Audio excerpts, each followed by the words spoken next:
圣人境巅峰。圣人境巅峰，这才是我王家真正的底蕴。谢师兄，这是……怪不得王家要做那武林盟主。武道只境不归境之上，还有圣人境、至人境、神人境，这天道三境。但因为月初武道触及天道，而被视为窥探天机，极有可能遭到反噬。所以，即便是天道三境的高手，也会强行将自己的境界压制在天道之下。王家果然好算计。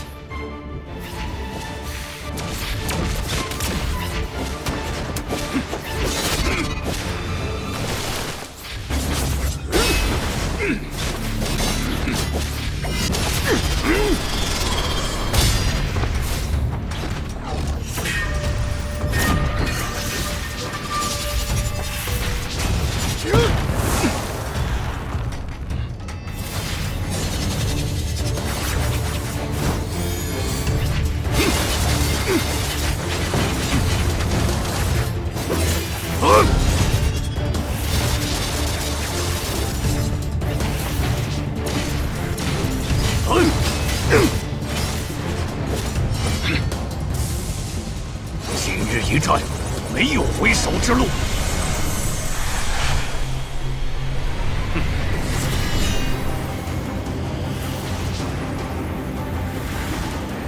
也罢，还应有万鬼嚎哭，凄厉悲怆啊！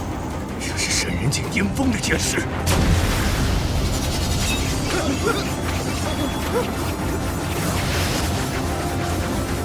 昨日不可留，但我可以找回当年的力量。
我败了。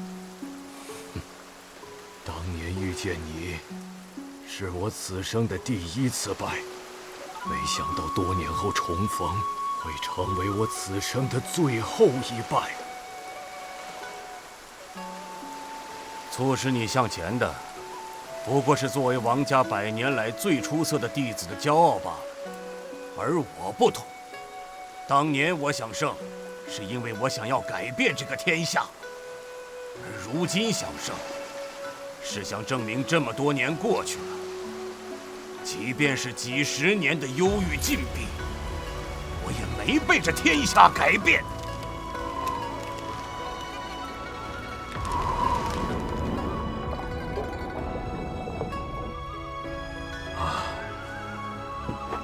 走了，今日之后不会再见了。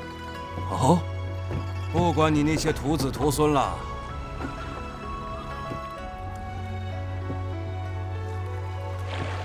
成则为尊，败则后立，这是江湖永远不变的道理。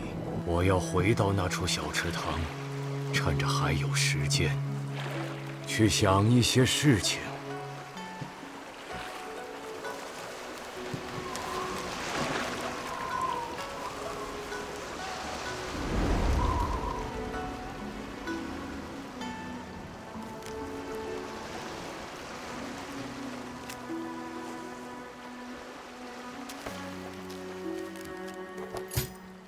我军苏简再出江湖，第一战胜枪圣王一。啊？怎么会？老爷子厉害啊！小子，剩下的便全靠你了。老头子做到这一步，已经很累了。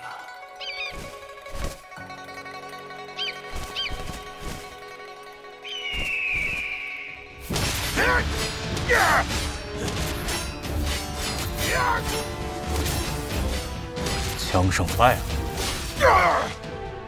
即便枪圣老爷子败了，最后的胜利依旧是属于我们的。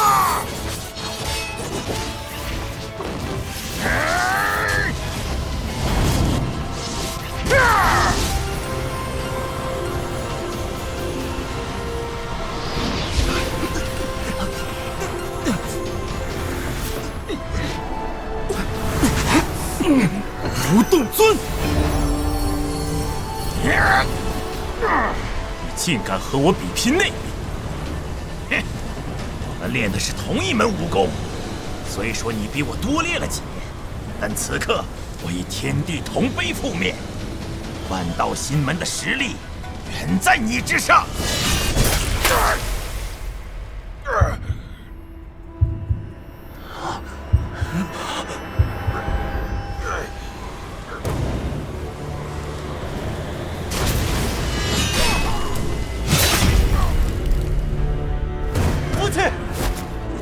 拦住他！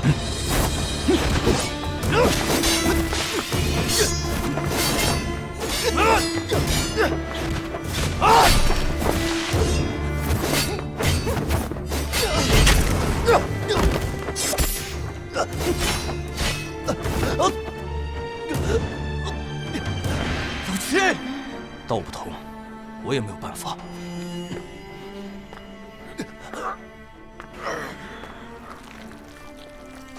为什么？因为你的野心长在外面，而我的野心藏在心底。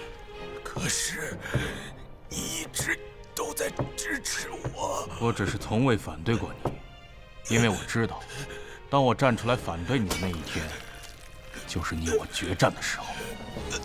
我一直希望这一天不要到来，或者来晚一点，但是你逼着我走到了这一步。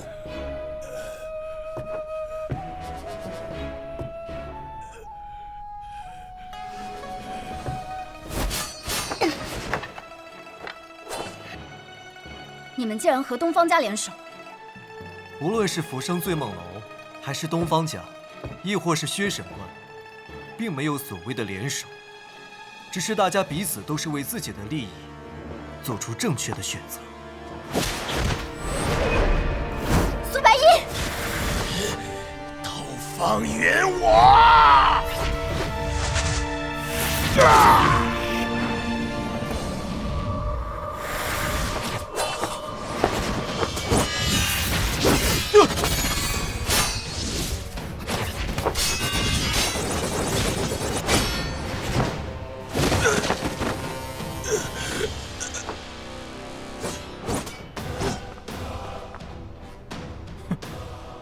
这就有意思。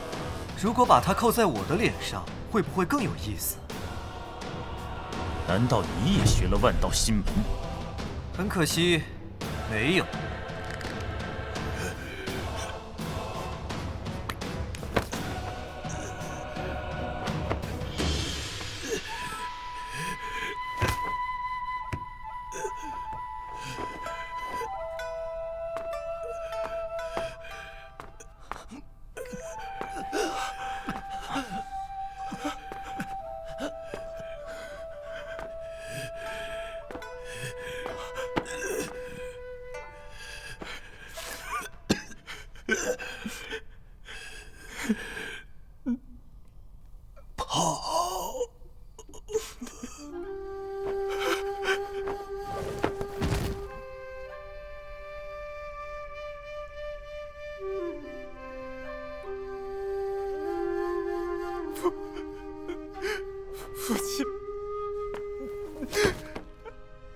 父亲，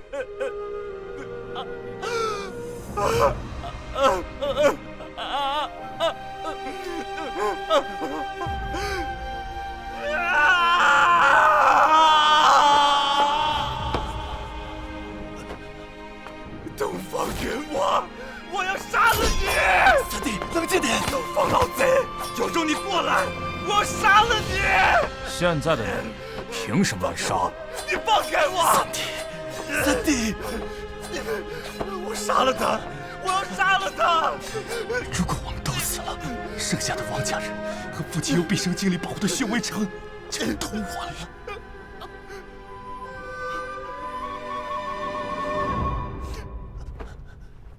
王若虚要挟我们其他3大家强行合并，结成宣威之盟，并不是为了江湖大义，而是为了一己之私。如今我已替整个江湖和4大家族除掉了王若虚，此行的目的已经达成，接下来的便与我无关了。我们走。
大哥，要不要把他们都杀了？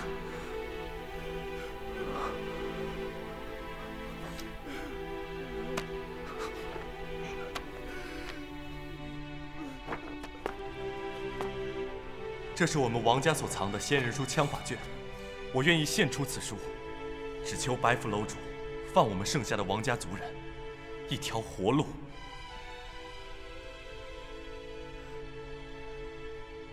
杀了你，再取这册子便是了。可以。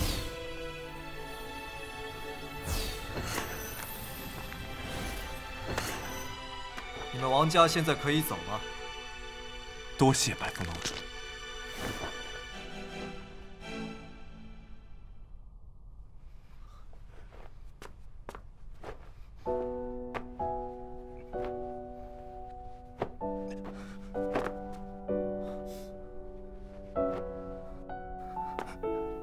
我们走吧。为了一己之私，结这宣威之盟，没想到不过几个时辰，王若虚便被杀了。杀他的理由，竟然还是这江湖大义。布阵。下面该说是我们的事了。把面具交给我吧，因为这个天地铜碑死了这么多人，你要做什么？还是毁了它比较好。可恶！快出去看看。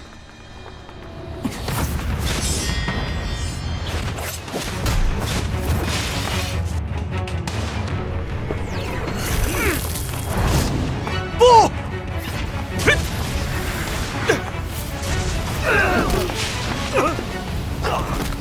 果然如楼主所言，这星沙阵缺少了星河守缩的加入，爆发的威力就不足以立刻毁了天地铜碑。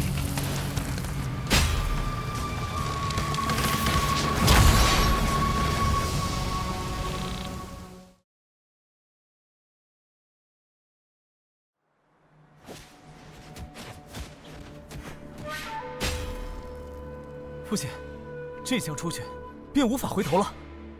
从杀死王若虚的那一刻开始，我们就无法回头了。但无论怎么看，浮生醉梦楼都不会是朋友。既然不是朋友，那就不要让他们达成心愿。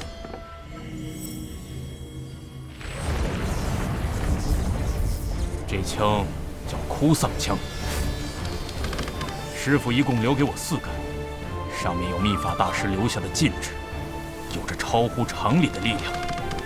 以枪为鉴，看好了。什么东西？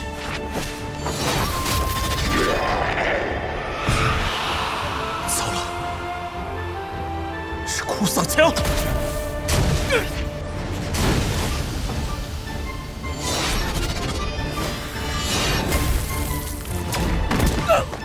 不妙，快撤！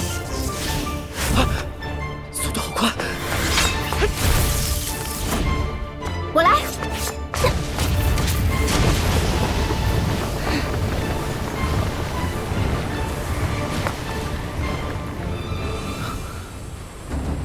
东方云我，虽然不知道你们的目的为何，想带走苏白衣，先破了这局再说吧。师姐，这到底是怎么回事？这面具怎么突然就冲过来了？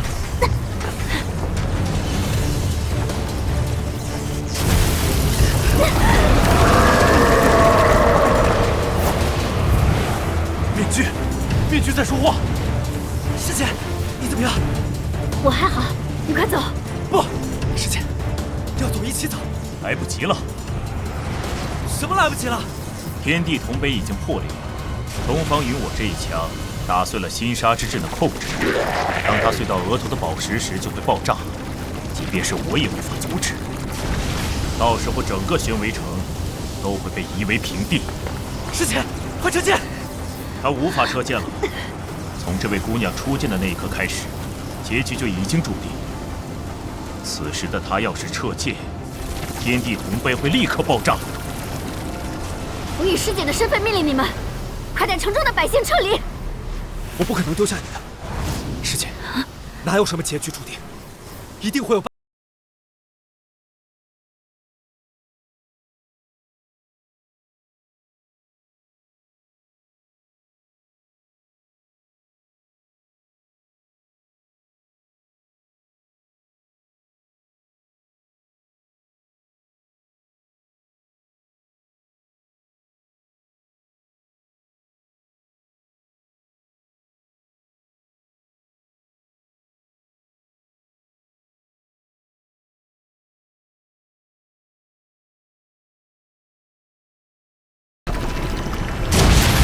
不好！师姐，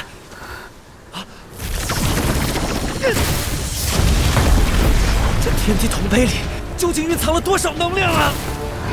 别管我，快走！师姐，用你教过我的话来说，合击！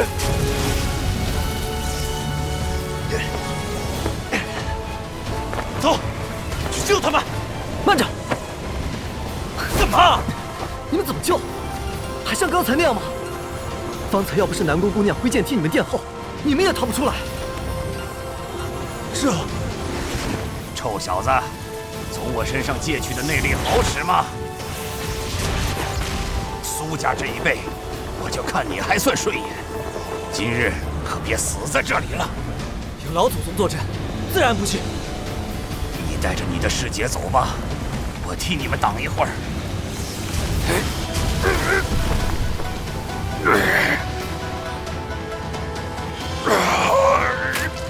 他是想牺牲自己，换我和师姐的性命。快带着你的小美人赶紧走！原来魔君的君，真的是君子的君。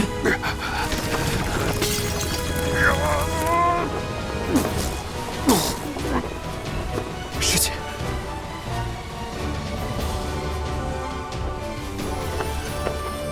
浮生醉梦楼的，你们不是要抓我走吗？再不过来帮忙，我可就要变成尸体了。如此借势，难怪楼主会那般看重。别废话，你到底帮还是不帮？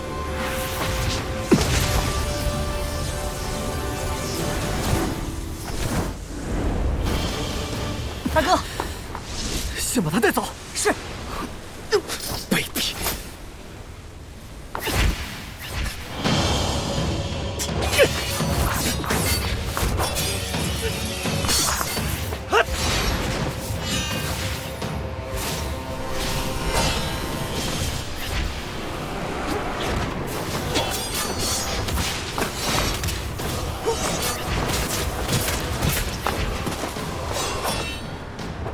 当我好欺负吗？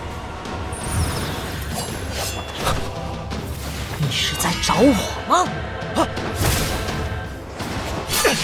以你的剑术，还想和我对抗？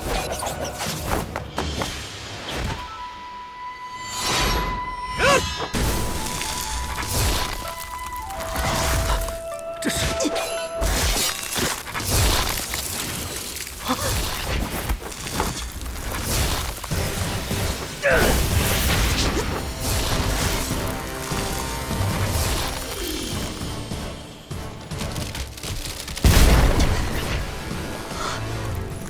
这是什么剑法？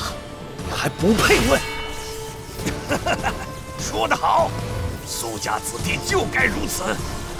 不过，识相你们这些小辈，还是尽快离开这里的好。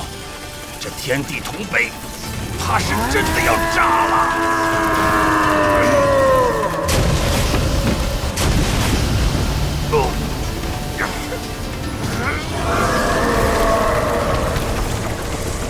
寒冰之剑，我有办法了。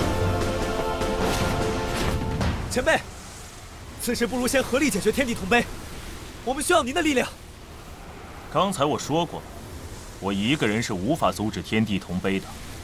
白府楼主，时下你们也不可能立刻把我带走，而这天地铜碑，怕是很快就要爆炸了，到时候整个宣威城都会被夷为平地，不知会有多少家庭失散，兄弟手足失去至亲。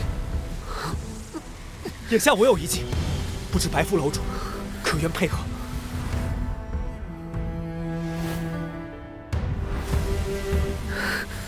怎么合作？灭绝神。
师爷，我们成功了！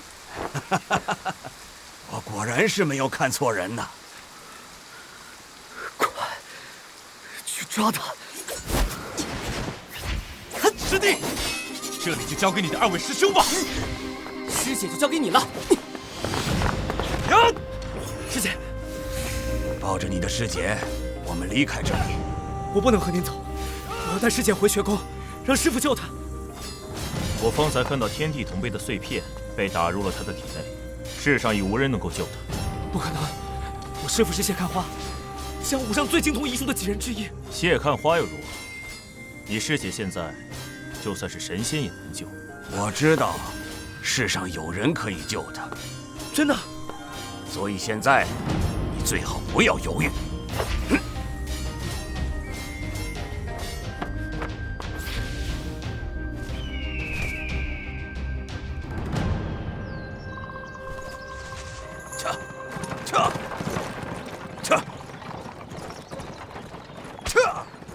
师姐，我一定会找人医好你。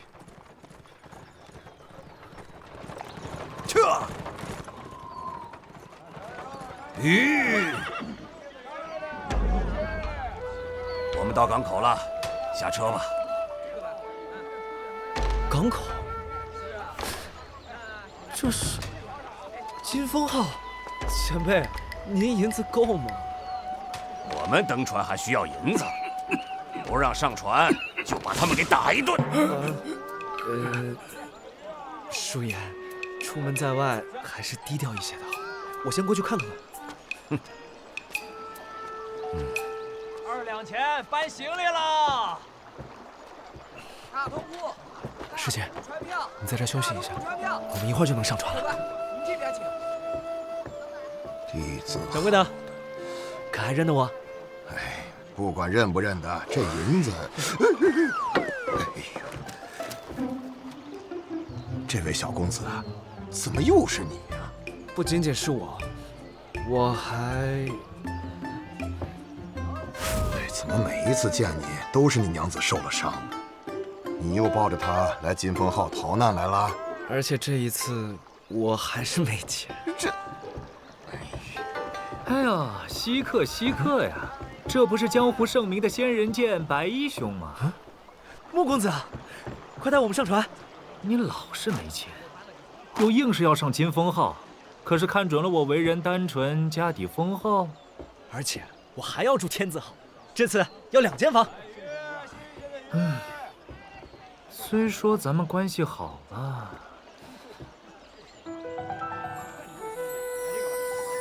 南宫姑娘，南宫姑娘，这面色有些不对啊。师姐她受了重伤，不能再耽搁了。这比上一次还要严重啊！是啊，所以我还得要你船上最好的大夫。什么条件？你提。安排。公子，遵命。来路，引路。是公子。各位这边请。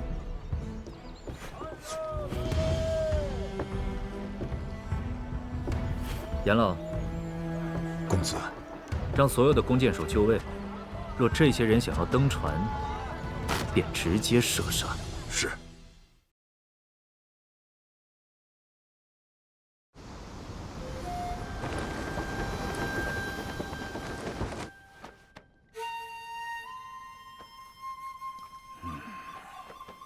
陈老，我师姐怎么样了？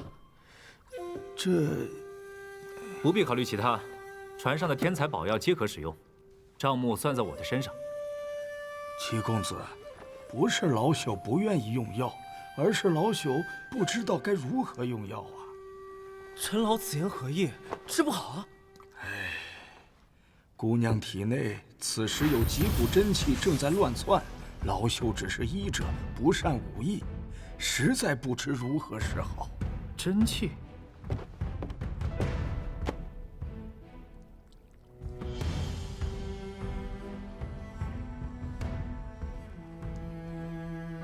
确实如此，这股真气从何而来？难道是那面具？那面具碎掉之后，打在了师姐身上。面具？那应该有外伤才对。碎片打在了哪里？胸口。胸口？要不我清个场，你帮你师姐检查一下伤口。我，胸口，师姐会杀了我吧？哈？你们到现在还……哎，我还没表白呢。好吧，我看看船上是否有女医师。不必看了，这丫头衣服上一点血迹都没有，胸膛上也不会有伤。也是，但会不会是碎片卡在了伤口上，又或者是你看错了？我不可能看错。确实是碎片，不过天地铜碑不是普通的面具，那些碎片早已融入到了这丫头的体内，那几股真气就是那些碎片所化，所以普通的药石之术才会治不好她。那该如何治？老祖宗可有办法？现在唯一的办法就是将这丫头体内的内力化去。我可以，我能将师姐体内的内力全部都吸到我的身上。但那也就意味着，包括那几股乱涌的真气，都会一起进入到你的体内。那又如何？只要师姐能活下来，我什么都愿意做。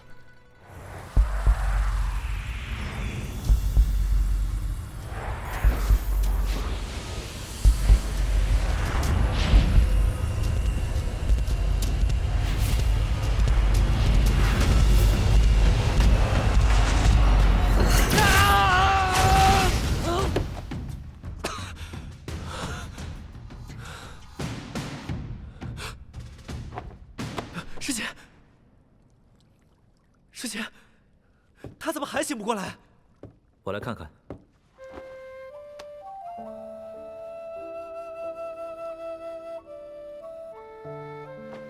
现在南宫姑娘体内只剩下一股真气，虽然仍会有些问题，但至少暂时没有性命之忧了。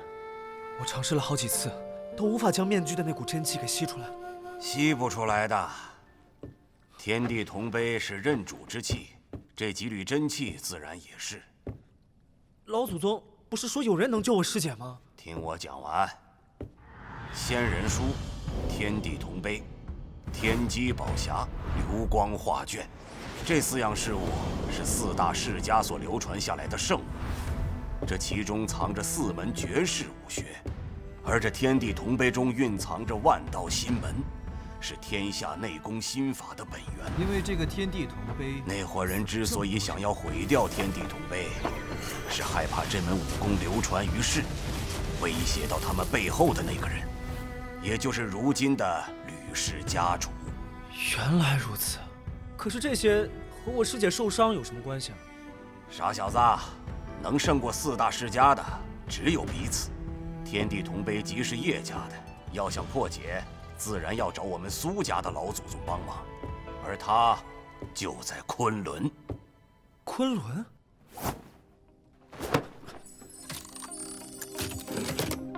这是？这就是昆仑的地图。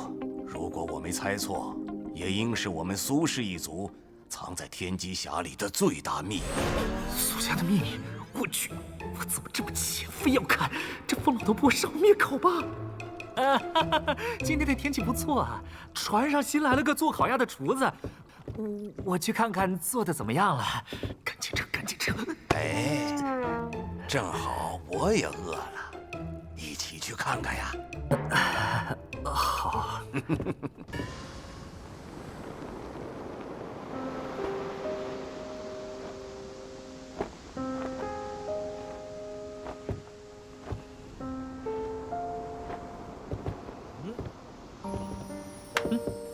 你那个老祖宗可真行，一下吃了我20只烤鸭，连个腿都没跟我上。20只烤鸭换你1条命，不值吗？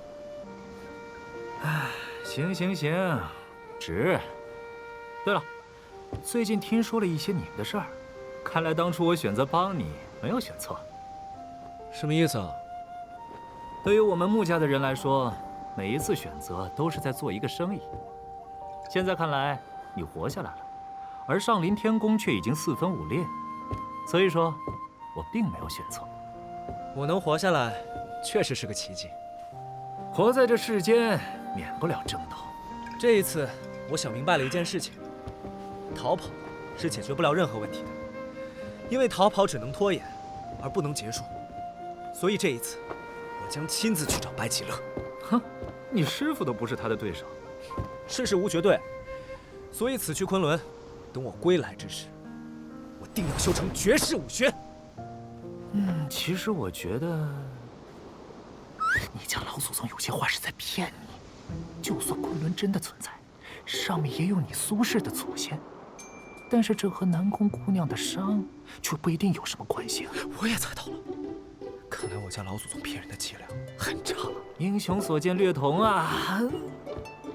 对了，我方才让陈老确认过了，南宫姑娘的伤已经没有大碍了，虽然一时半会儿难以恢复，但是她的身体已经开始慢慢容纳那些真气了。如果真像老祖宗所说，去昆仑要越过冰原和雪山，那么重伤的师姐势必很难承受。不知穆公子能否再帮我一个忙？城市条件任我提吗？好。没想到这么快，江湖上的局势又发生了这般大的变化。本来以为王若虚此时结宣为之盟，便能和浮生醉梦楼相互制约，可最后却落得这样一个结局。虽然弟子不喜欢王家，但弟子也清楚，如今王家失势，未必是一件好事。根据这些日我和诸位君子的推断，白极乐应当是当年瀛州安排在江湖上的内应。王若虚再不济，至少不会做出昔日瀛州那些人一般疯狂的事。可是这一次，依然没有能将苏白衣给带回来，师妹也跟着丢了。有魔君护着，问题倒也不大，只是师姐受的伤。洛琴，可有什么重要的消息传来？有，这封信是借给谢先生的，是白衣的字迹。上面说了什么？白衣说他们已经无恙，现在在穆家的金风号上。希儿的伤已无大碍了，让我们不必担心。怎么又是穆家的金风号？师姐他们和穆家还真是有缘。所以现在的问题在于魔君。白衣感觉魔君并无恶意，所以他准备借机摆上魔君一道，这几日便能揭晓了。哼，好，那便等他几日。现在闲着也是闲着，走，练功去。我们去练功了。去吧。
咱们别逗闷子成吗？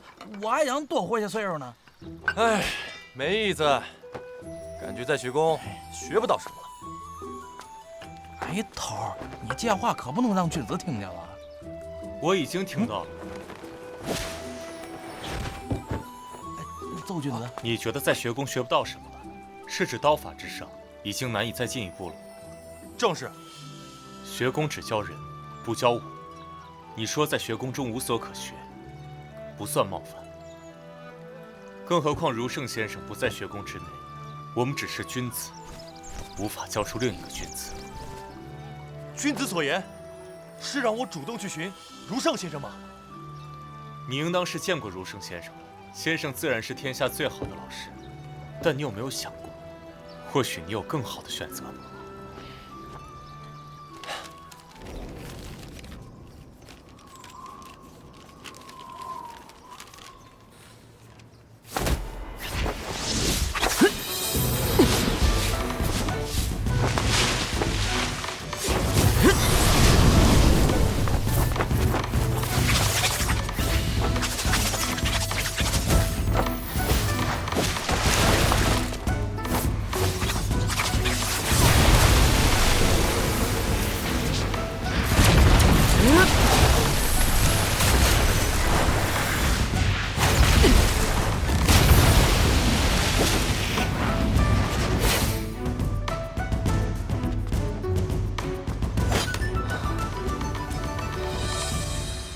苏珊应该不止如此，究竟是哪里不对？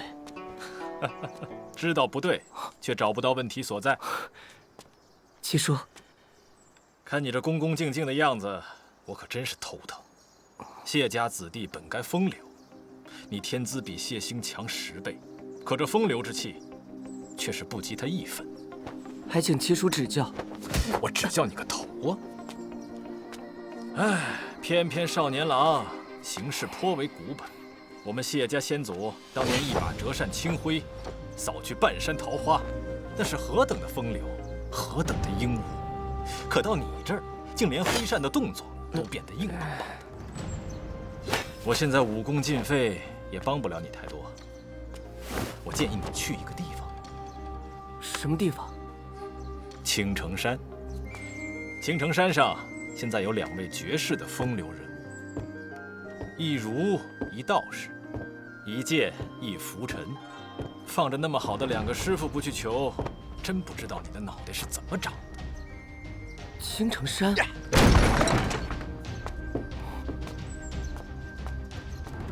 你也要去？为什么用也？难道你也要去？我去青城山。哦，我去恶魔城。我想了一下，已经到了能去见莫问城主的时机了。我要跟随他，学习他的霸道。看来你们要一起下山，但走往不同的方向喽。开姐，走吧。又不同路，你催我做什么？至少能同行几日。快去收拾东西。我来学宫的时候，那些人都说你们是一生之敌，怎么我看你们的关系倒还挺好的？一生之敌这么热血的说法，是我特地让他们散出去的。能当我封左军一生之敌的，自然不能是普通人。你很不错，恣意潇洒，也有你父亲的霸道之气。不过你虽然身上有霸气，但还缺少点东西。哦，什么东西？莫问傲视世间，看着很霸气没错，但他背后还扛着一个恶魔城。莫问用一座城来接纳那些被世人误解而被迫走向歧路的魔头，仅有霸气就够吗？不够的，他有的更多的是担当。若你从莫问身上学到了担当，你的刀才算学到位了。多谢前辈指教。好好练刀，等我那白衣徒儿归来之时，你们一起撑起新的江湖。等苏白衣归来之时，他就不是你的徒儿了。哦，那是什么呀？你女婿啊！滚！哦！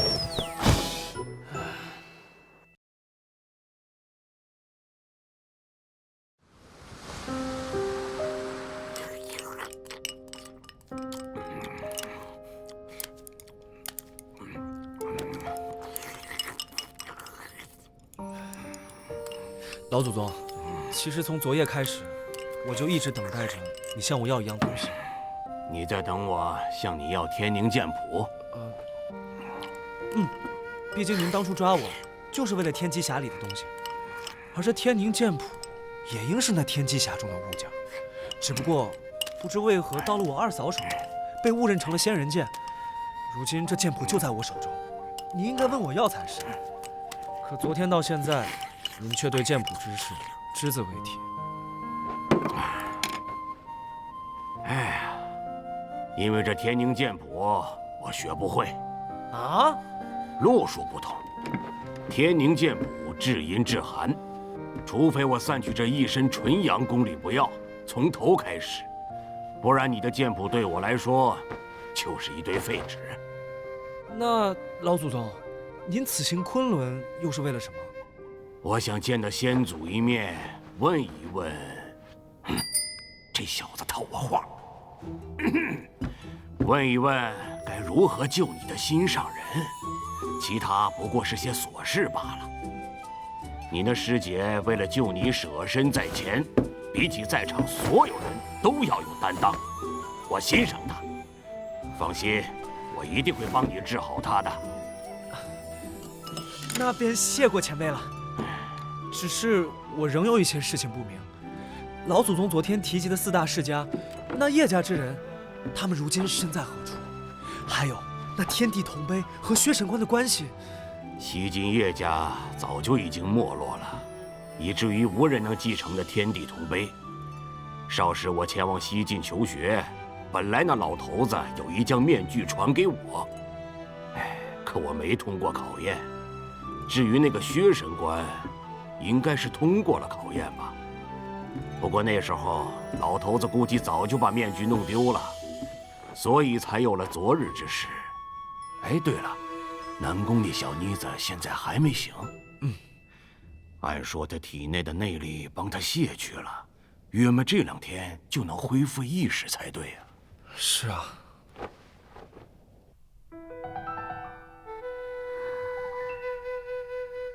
苏白衣，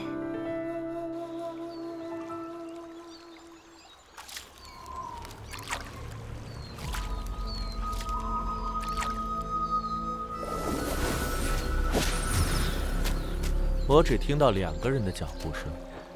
白龙犹如使命，没有将苏白衣带回来。那其他的事呢？王若虚已经死了，那宣维之盟还没成立便被瓦解了，是东方云我动的手。王若虚本就是个废物，若是换做别人拿到天地铜碑，事情便没有那么简单了。注意东方云我，他很危险。这一次也是因为东方云我从中作梗，我们才没有把苏白衣给带回来。不过天地铜碑已经被我们毁了。天地铜碑留着总归是一个隐患，你们此行任务也不算失败，起来吧。那薛神官呢？走了。我原本以为毁掉那面具后，他会和我们殊死一战，因为我能感觉到面具碎了时他的愤怒。可是之后他就消失了，并没有要跟我们寻仇的意思。哦，这可不是他的性格，只怕其中另有原因。找些人去探一探他的下落。已经派了3名新官去跟着他了。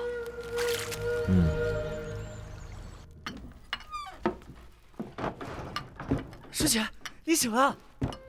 师姐，你感觉怎么样？有没有哪里不舒服？白衣，你没事吧？我一切都好。南宫姑娘，该喝药了。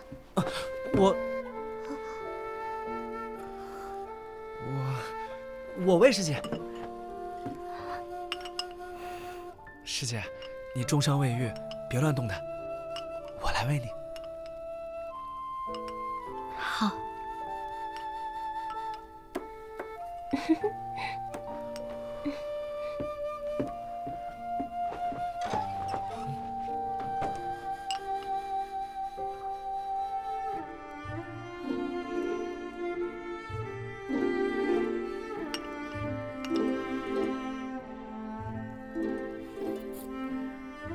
那几个月你过得如何？毕竟是我苏家的老祖宗，他除了脾气怪了点，倒也没为难我，只是跑了几次没成功，被揍得挺惨的。做师姐的没有保护好你。哎呀，怎么老师姐师姐的？我听风师兄说，别看你这般模样，其实比我还小上一些呢。什么叫我这般模样？啊？你的意思是，我看起来比较老？没有，我的意思是，你这个年纪的姑娘，本不能长得这么美。怎么了？只是呛到了，药有些苦，我晚一些再喝吧。好。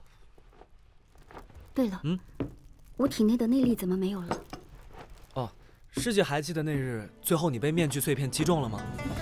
我家老祖宗说，你体内被那面具的内力给侵入了，2股真气在你体内打架，随时有性命之忧，所以我就帮你把你自身的那部分内力给吸了出来。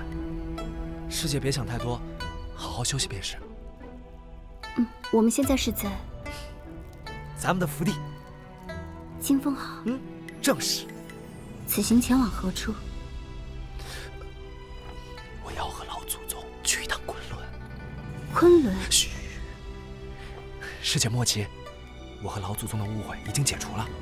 这一次是我自愿陪他去的。据说我们苏氏的先祖还有人住在昆仑之巅。我此行是要去学剑，也想躲一躲浮生醉梦楼的那帮疯子。那师姐，你重伤未愈，此行昆仑是断然撑不住的。我已经和穆公子商量妥了，他下一站将会送你下船，带你去他们穆家所在的青州城养伤。可是，放心，用不了多久，我就会回来找你。你就不能不去吗？练剑，去即墨剑城不行吗？我相信我的选择不会错。那，你快去快回，我在青州城等你。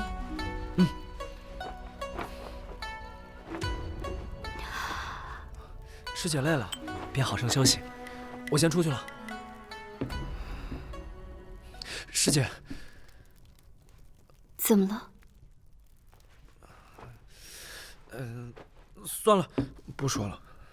扭扭捏捏的做什么？说了你也不听，听了你也不信，信了你也不答应。你说，就当师姐欠你的。我听，我信，我答应。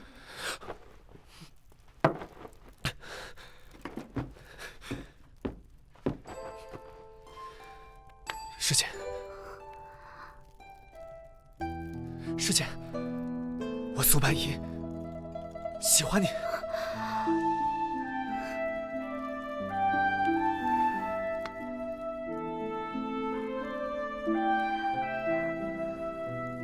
我答应你。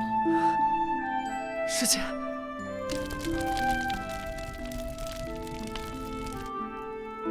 真的。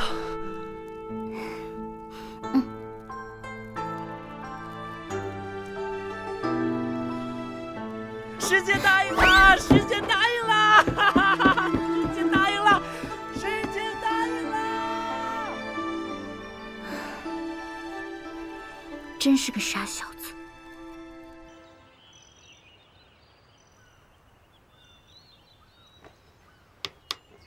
昨日你夜观天象，可看出什么门道了？天道无常，事无绝对，就像这盘棋。只要对弈的棋子在你手中，那么每一手都是变局。你说，这该如何去算呢？那你看看人，我那几个弟子你都看过了，你最喜欢哪一个？自然是南宫希儿。为何？因为她最漂亮。你就这样还想羽化登仙？你的这个女徒弟心有玲珑，俏有剑气。眉宇之间还能看到英气，但那婀娜身段又带着几分她娘亲传下来的媚气，我实在很难想象世上竟还有这样的女子。你输了。那倒也未必。我其他几个徒弟呢？你的那3个男徒弟，苏白衣像是晴日里的一缕阳光，风佐君则如他的姓一般。有席卷着世间的霸气。我喜欢风大哥。那你谢大哥呢？谢大哥比起风大哥要严肃一些。谢玉玲像是雪，她很干净，却被这世道沾染，所以很纠结，心中总是藏着很多事。是啊，她的眉头总是皱着。上次见她，我就有些担心她。但好在他遇到了你另外3位徒弟，因为有这些朋友在身边，所以他心中的雪还是洁白无瑕的。你的这些弟子中，我最想教导的其实是他。哥哥好酒量，来，再来一坛。又来个不怕死的，敢闯恶魔城。你去还是我去？自然是弟弟去打头阵。哥哥慢些喝酒，给我储藏一杯。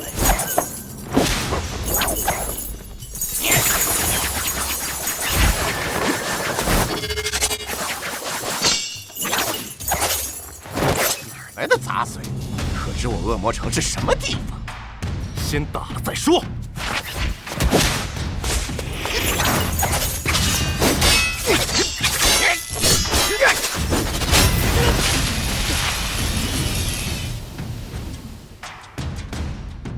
知阁下是何人，来我恶魔城有何贵干？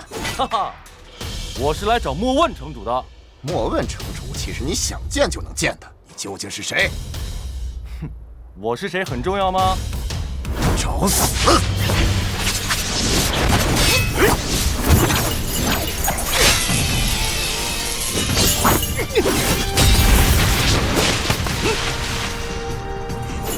牛头马面，二位老哥，可不要手下留情哦。说。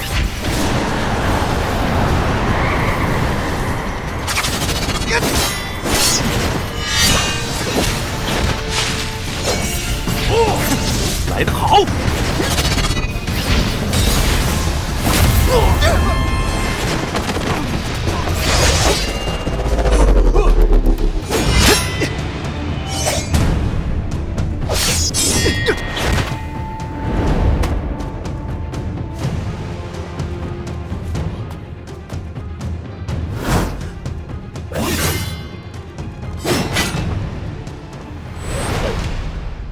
风左军，嘿嘿，何事？山门之外有一客人求访道君，说来自学宫。难道是风大哥来了？若是风左军来了，此刻直接就推门进来了，哪会在山门之外恭恭敬敬的候着？那是……你前几日才说了，最想要教导我这个徒弟。走，我们也去看看。等等我。谢公子，好久不见了。弟子谢玉玲见过道君大人。我知道你是一个恪守君子之道的人，却没想到你是一个这么古板的人。我学宫中有300儒生，自是什么模样的都有。见过儒生先生。谢公子。这次是你一个人来的？此行是我一人，苏白衣和师姐如今正随穆家的金风号北行。风左军去了恶魔城寻莫城主习道。北行？说是并无大碍，让我们放心。风左军去了恶魔城练刀，那你来这里是？弟子来此是想求2位先生传授我武学。哦，那你比风左军可贪心多了。他找的不过是天下用刀第一人，而你找的却是儒道2家的第一人。请师父成全。你是我学宫弟子，我乃学宫唯一的先生，传授你本就是理所当然之事，何来成全？只不过，你想学什么？我想学2位先生的风流之气。学我2人的风流之气？这是谢看花教你说的吧？风流之气哪里需要去学，那是靠自己养的。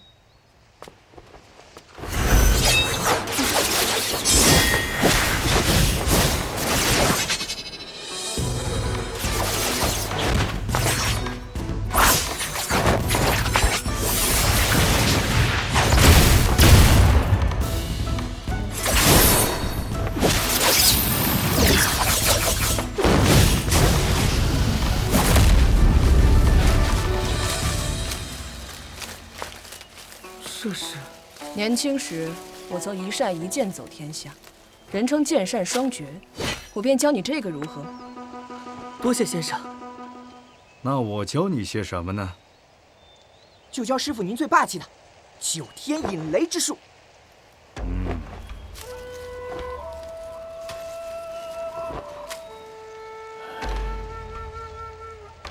我想了想，就教你那3花聚顶之术吧。3花聚顶之术乃道门最顶尖的神通，你真舍得？舍得，舍得，不舍怎可得？作为辩局，我觉得你这个徒弟很适合。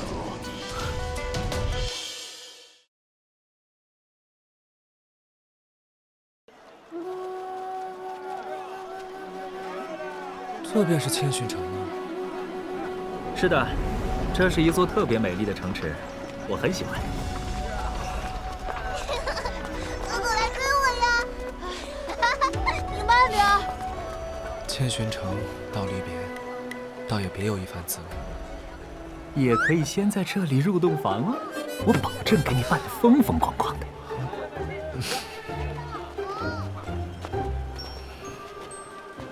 啊，对了，信送出去了吗？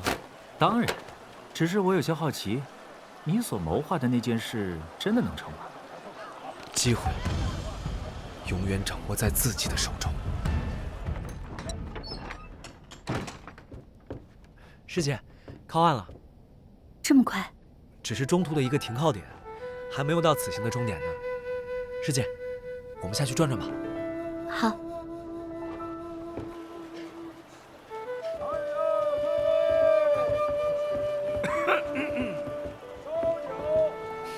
师姐，穆年华在岸边等着呢，你先过去。老祖宗，一起下船去转转。不去了，我不喜欢千寻城。那我回来给您带好吃的。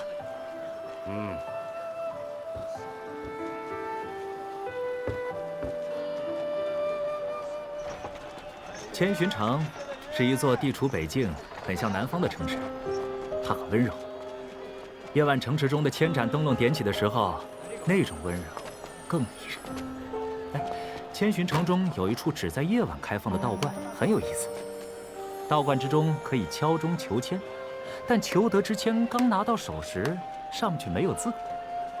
没有字？为何没有字？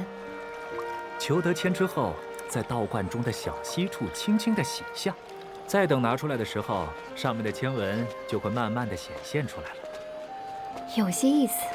时辰不早了，我约了人在桂凤楼谈事，就先失陪了。这道观叫什么名字？城南离水观。就是这里了。走。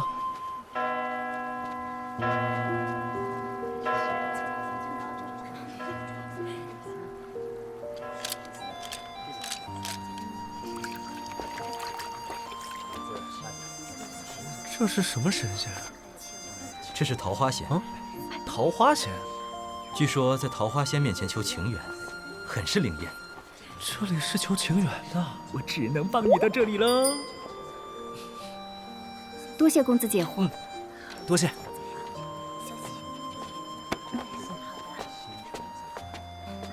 多谢师傅，多谢师傅。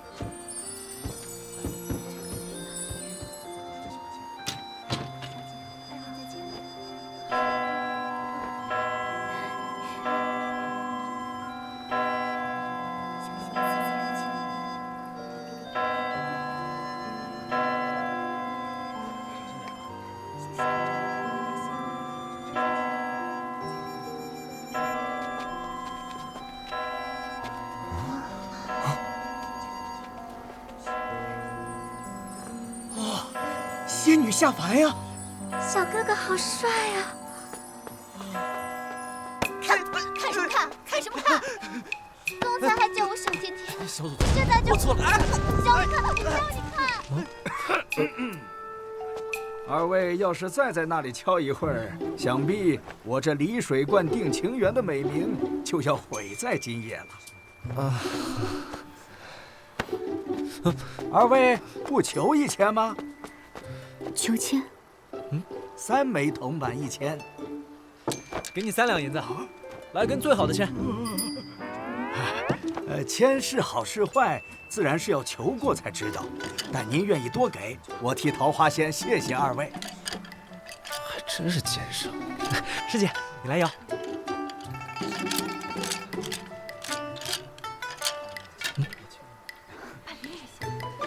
3行11列。3行11列。哎，拿好。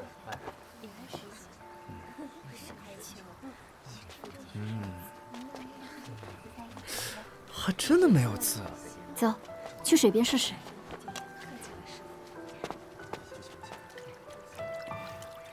有意思。大吉，是大吉。大吉。背面还真有字：磐石方逢玉，淘沙始见金。今宵总有望，唯恐不艰辛。这个签文的意思是，一切都才刚开始，好的事情已经展现出来了。只要能坚持住心中的本心，那么未来的一切就是无比光明的。恭喜二位了，不知二位住在城中何处？到时候好事成了，小生也想去讨一杯喜酒喝。我们是路过的旅人，不是千寻城中的人。原来如此。不管这签上的内容说的是什么，至少是个大吉。你马上就要远行了，随身带着它，图个吉利。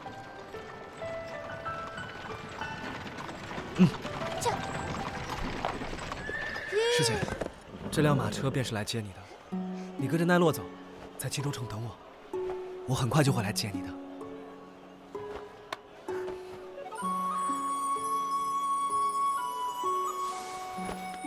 好。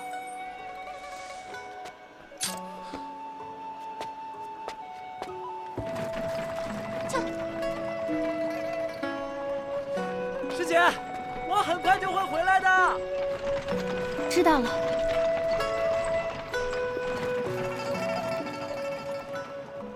怎么，很舍不得吗？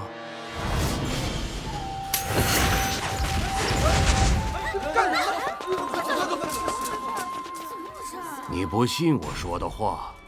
师姐如今身子如此虚弱，你说要去昆仑，那万里冰原，无垠雪山，她如何撑得住？你以为我骗你带你师姐一起去昆仑，是想一路以她为要挟？难道不是吗？哼，对你还用不着要挟。如今你想躲开那些人的追逐，又不想给身边的朋友添麻烦，还用得着我逼你吗？远在天边的昆仑便是最好的选择，所以你没有理由不跟我走。原来老祖宗早就想到了。臭小子，走了。哦，有话路上说。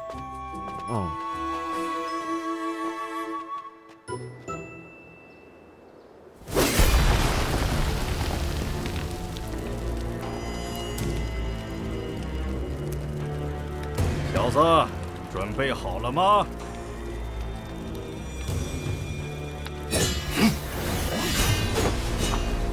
请赐教。哼。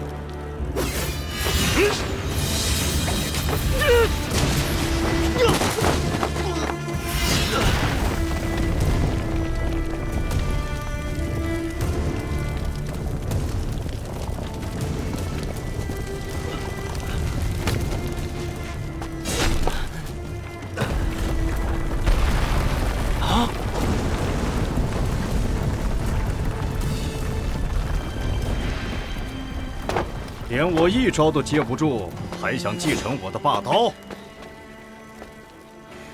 再来！大风起！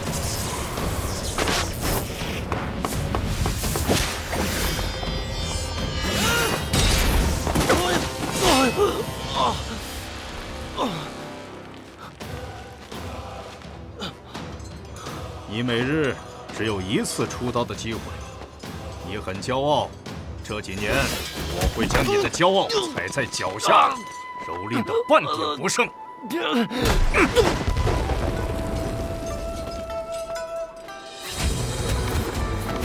6朵奇花，今日怎得一朵都不曾看到？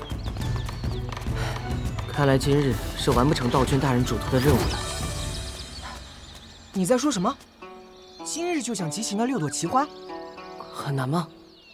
若不是谢师兄你一脸严肃，不然墨尘还以为你是在开玩笑呢。6朵奇花，龙蟒花、万方海棠、紫阳玫瑰、三色幽兰、雪心兰、仙人铃，有的是夏日就有，有的要等到大雪漫天，怎可能一日就把它们集齐？啊！道君先生说，找齐6朵奇花才能修炼3花聚顶神通。那若如你所言，我修炼这神通要等到1年以后了。你很着急吗？当然着急，急也没办法，万物皆有运行法则，人无法逆天而行。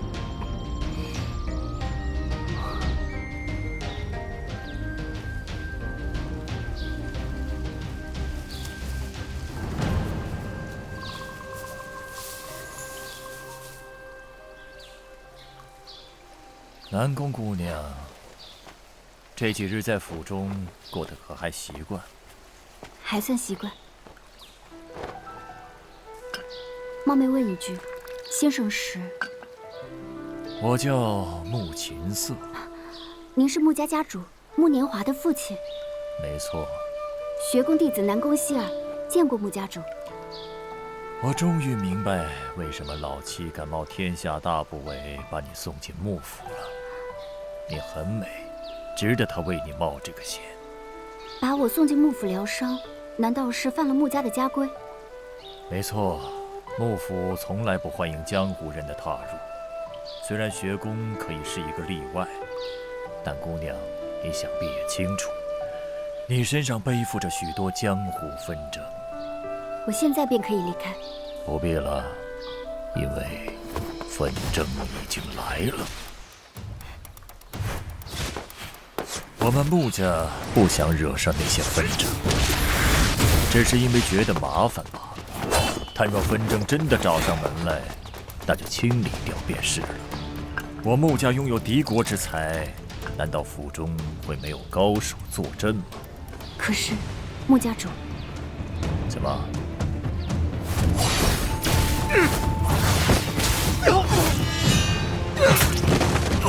若泽，洛城四黑剑。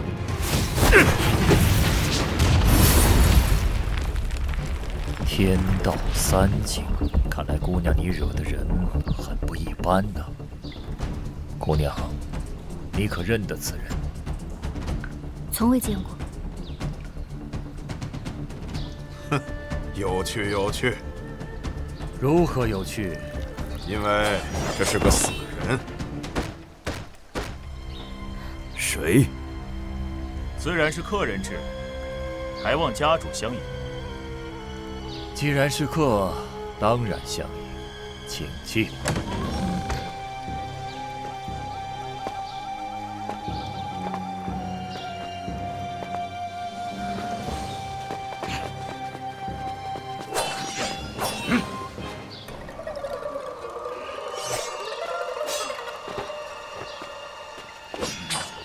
是你？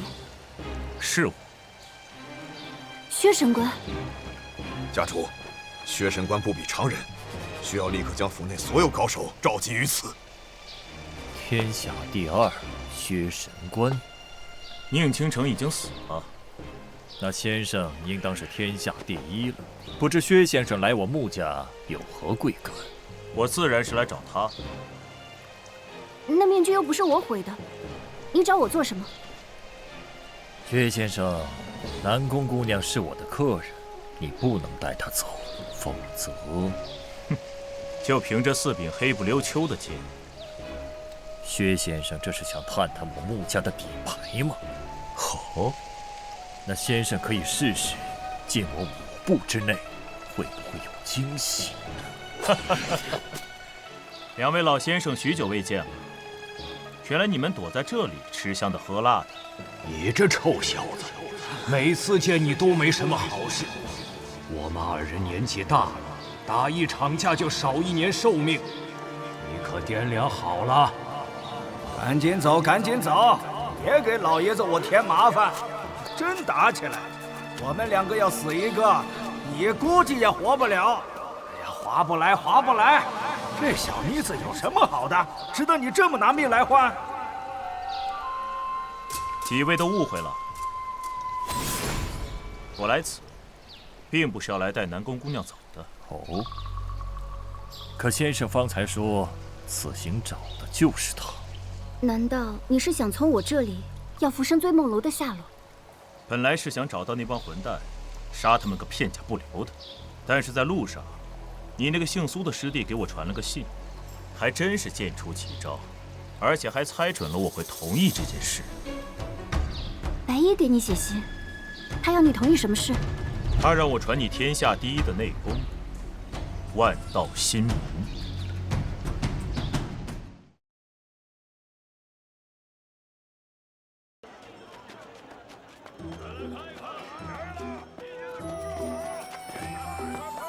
日落城便是此行的终点了，这里民风彪悍，你们可要谨言慎行哦。没长眼睛啊你！对不住，对不住。哼，南境人瘦得跟小鸡子似的。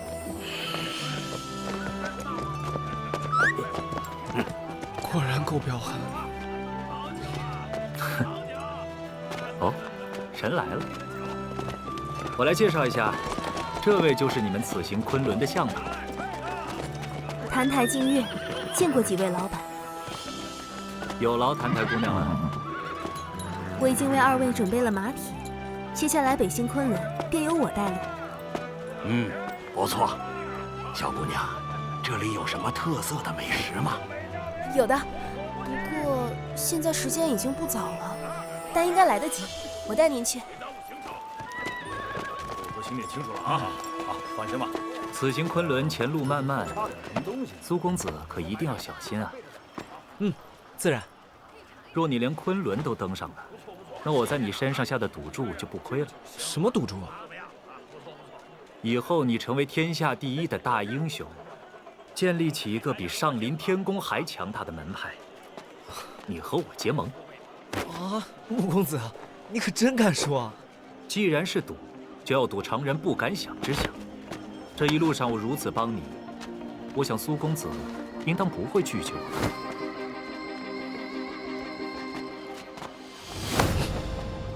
那便承你吉言。穆公子，以后若有任何想要我帮助的，只要不伤天害理，予取予求。爽快！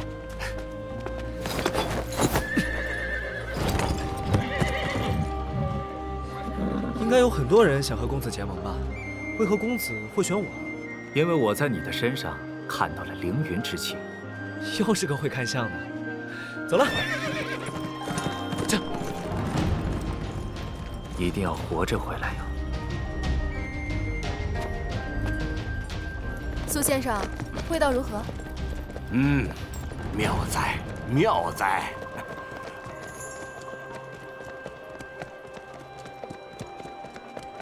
夕阳无限好，只是近黄昏。您怎么了？朱颜，走了。好。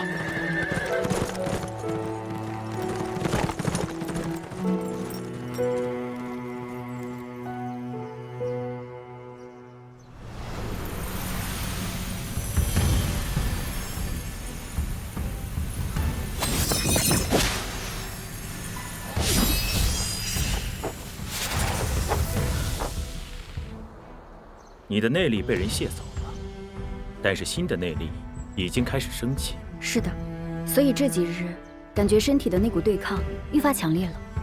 所以你现在要做一个决定，止步于此，或者废掉你所有的那家武功，从头再来。但这个过程会非常痛苦。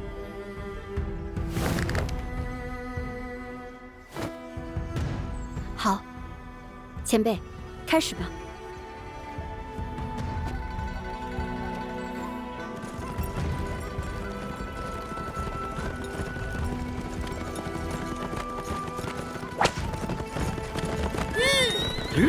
跑了一天了，我们休息一下吧。好。澹台姑娘，穆公子说北蛮行事蛮横，可这一路我觉得牧民们都挺和善的。他们和善，是因为公子您给钱大方呀。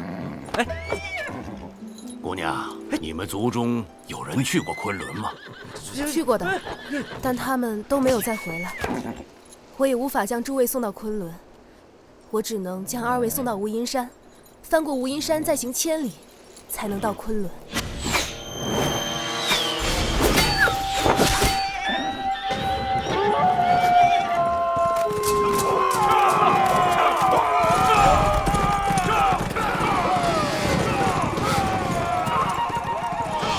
这下麻烦了，我们应该已经到了晋北族的领地。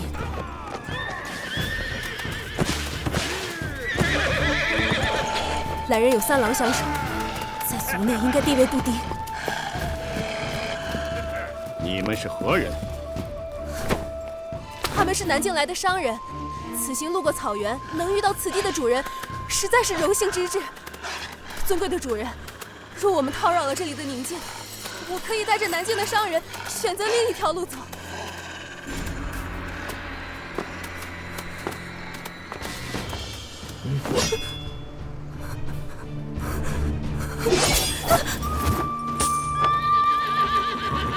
是星子，还算懂事。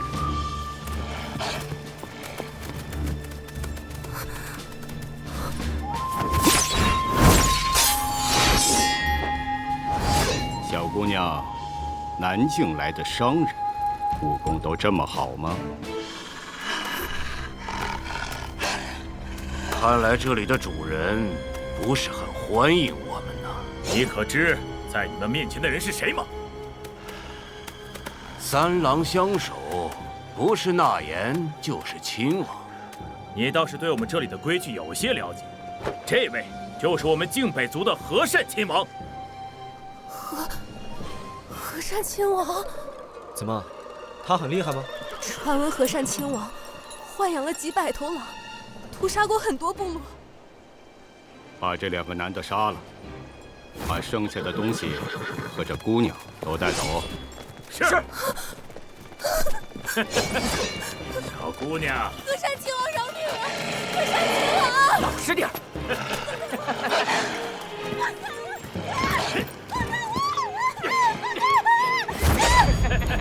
这位姑娘，你们怕是带不走了。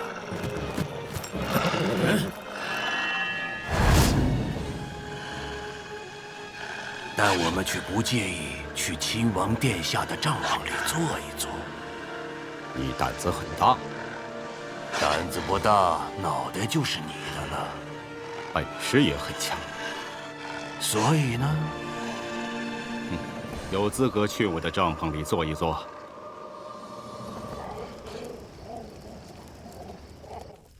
原来客人是来自南方的围龙山，不瞒2位，我曾去过那里。哦，亲王殿下居然去过我们的围龙山？是啊，那是个很不错的地方。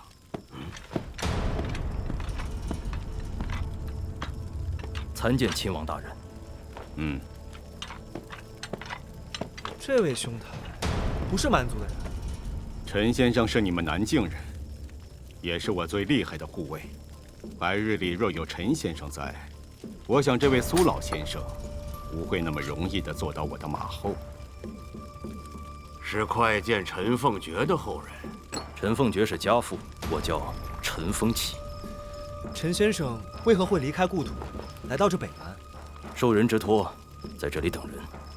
哦，冒昧地问一句，托付给你任务的人是否姓白？虽然我不喜欢白吉乐这个人，但实在不得不佩服他这般下棋的本事。哎呀，我都逃到这里了呀！白先生有恩于我，抱歉。姓白的给了我很多金子，还送了我这最好的护卫，只为让我帮这么一个小小的忙。苏先生，我们被狼群包围了。什么？灯好远。帐篷里的蜡烛我放了迷香，你们太掉以轻心了。既然中毒了，那就睡过去吧。接下来就是你们了。苏先生，小丫头躲好了。老先生倒是很淡定，不怕死吗？你确定杀得了我们？我若没有猜错，老先生，你已经身受重伤。你猜得很对，我身上确实有伤，但你怎么就能确定场中的对手就只有我一人呢？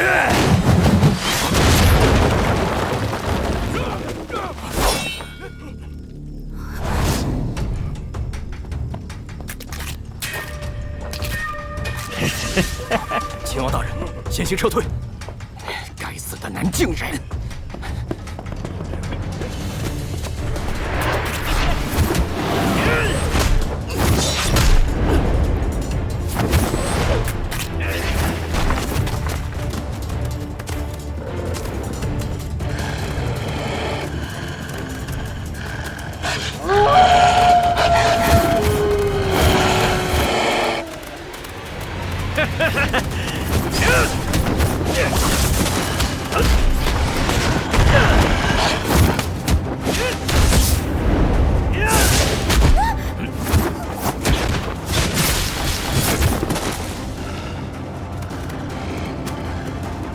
陈先生，为何你下的药对他们没有作用？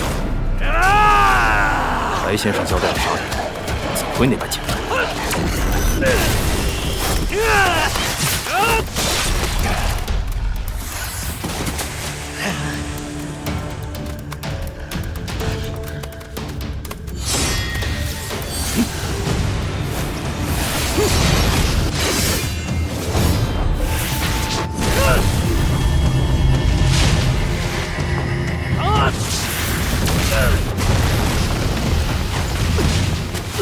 世上竟真有如此霸道的武功，没有任何的招式，只有最纯粹的强大。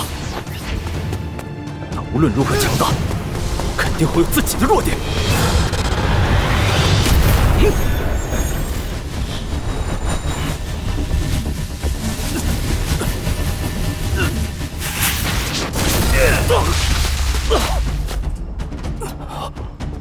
这究竟是什么怪物？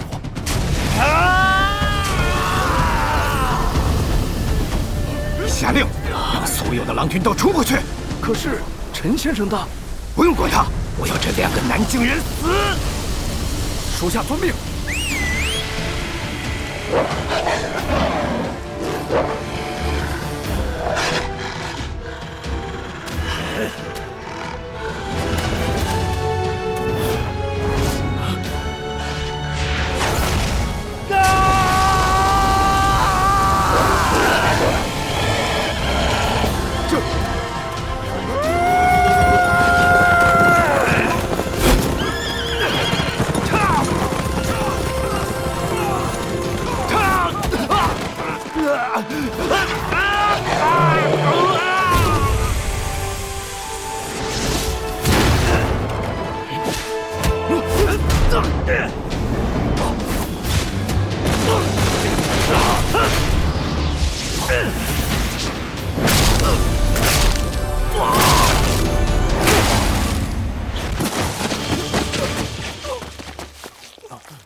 完成这个任务，真的那么重要吗？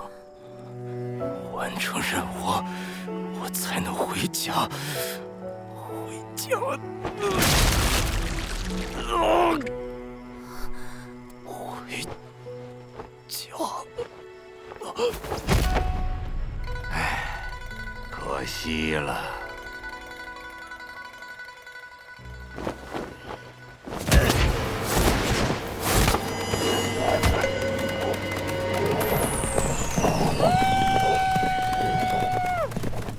他这是要去哪儿啊？那边是昆仑山的方向。骑过狼吗？啊！就你了。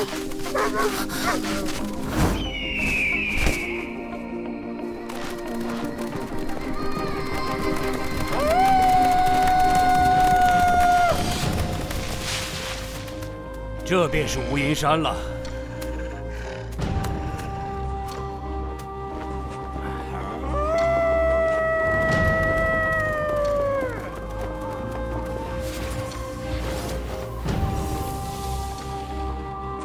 那些家伙对于你来说根本不值一提，为何还要安排我入梦？其实我受了重伤。我知道，但即便如此，因为我要养剑。为何要养剑？养剑当然是为了要出剑，而且就为这一刻，借你的剑一用。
已经很久没有人来到此处了。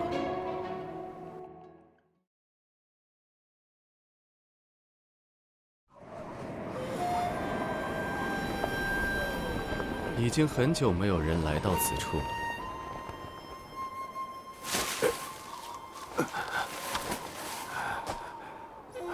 你是何人？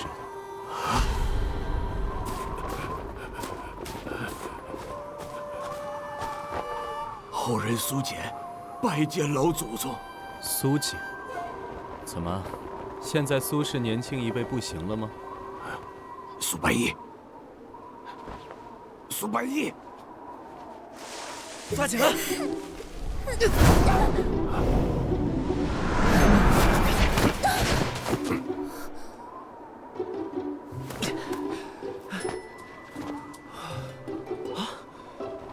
这就是我们苏家的老祖宗。苏白衣，还不快过来！是。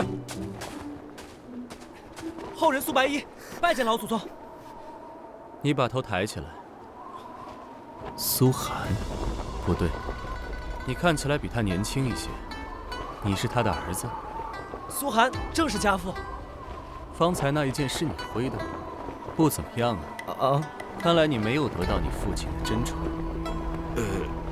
是我挥的。罢了罢了，我叫苏索莫，乃昆仑山之主。你们可以称呼我为苏山主。晚辈遵命。起来吧。是。苏寒怎么没有来？回山主，我父亲10几年前已经战死在南海之滨了。战死？他已经学得我们苏氏一族的武学，江湖之大，还有谁能杀得了他？杀他的人叫吕玄冰。吕玄冰，南海之滨，是南方吕家的族人，他们难道违背了四方之约？是，10多年前，瀛州仙岛在南海临岸带来了一场江湖浩劫，我父亲苏寒率领江湖各大派组成了围龙之盟与之抗衡，最后虽然将他们击退了，但是吕氏一族，小心！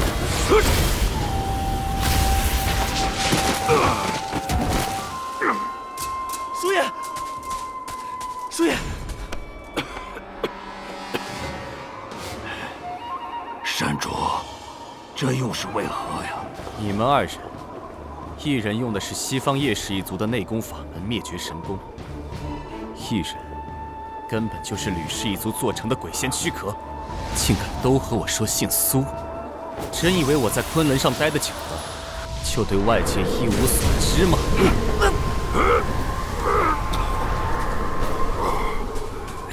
叔爷，我确实曾学过灭绝神功，也因此和家门决裂。但是山主你说的鬼仙躯壳，我们确实不知何意。哼，不知何意，便用剑来回答。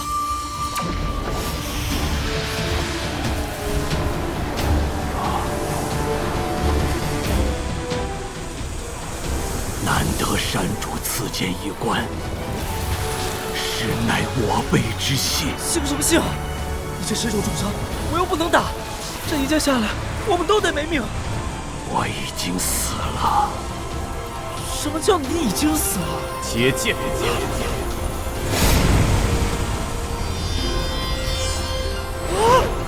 小子，你可要好好活着。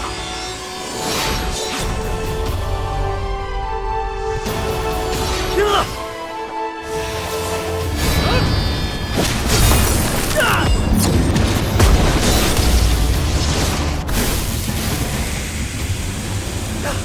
天宁剑法，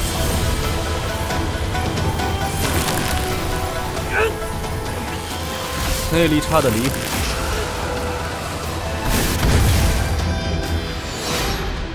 不过，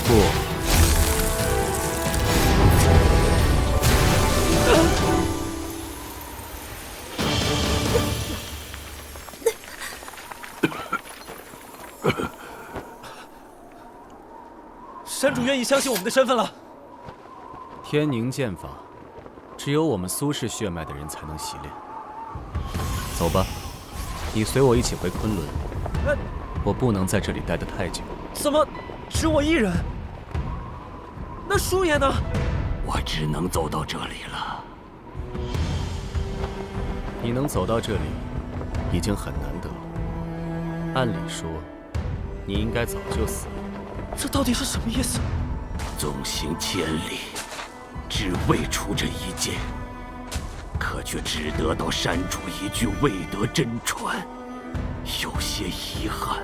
既然你和苏寒并无关系，那这一剑便是你的一剑。但凭此剑而论，你已经走出了属于自己的道。可我走的道有过犹豫。你的剑是否藏了许久？我曾于苏家忧郁之中自困数十年，不过之前刚刚出关，只为出这最后一剑，让山主一关。你于忧郁之中自困数十年，想的是什么？当年我曾偷下威龙山，游历世间，见这世道混乱不堪，杀了许多人，江湖人称魔君。可我觉得可笑，我以一剑荡平世间不平，为何我是魔君？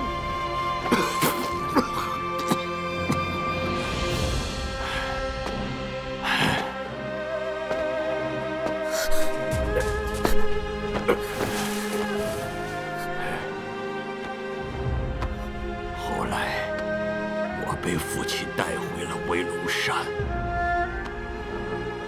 苏家那帮老顽固肯定会说，世间之事自有轮回定数，苏家不能涉世，那是族规。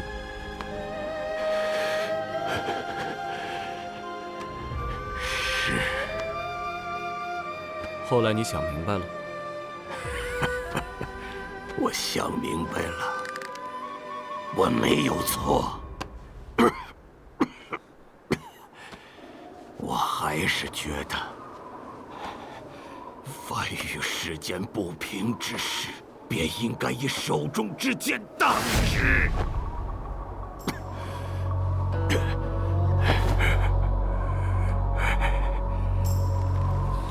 说得好，是那些人太过于狭隘，看不到舒爷身上的凌云英雄之气。山主，我与苏寒比，当如何？你心中的正义和苏寒很像，不过他比你聪明。因为知道族规不让苏氏族人涉世，所以先当上了家主，然后再把族规给改了。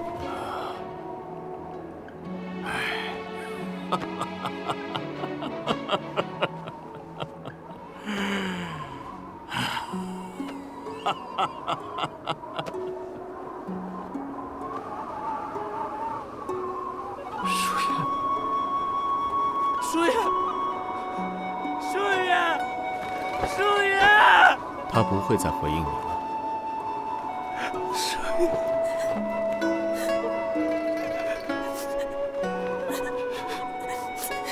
苏老先生，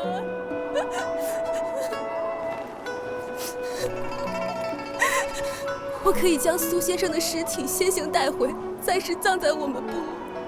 不必了，苏姐也可谓是我苏家一代英豪，她将与我和苏家的前辈一起长眠于昆仑。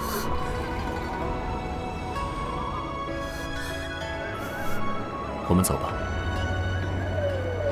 多谢山主。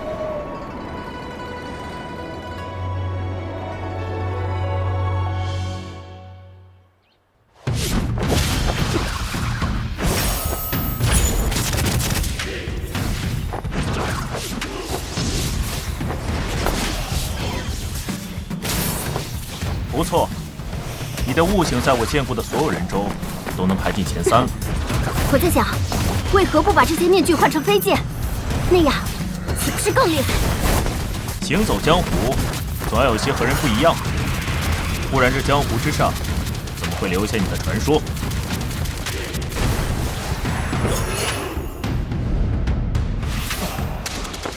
想偷袭师傅，这点伎俩还差了几？差点就成功了。不错，等下次你戴上面具，去考验一下那苏白衣，看一看戴上面具的你，他还能不能认得出？好主意。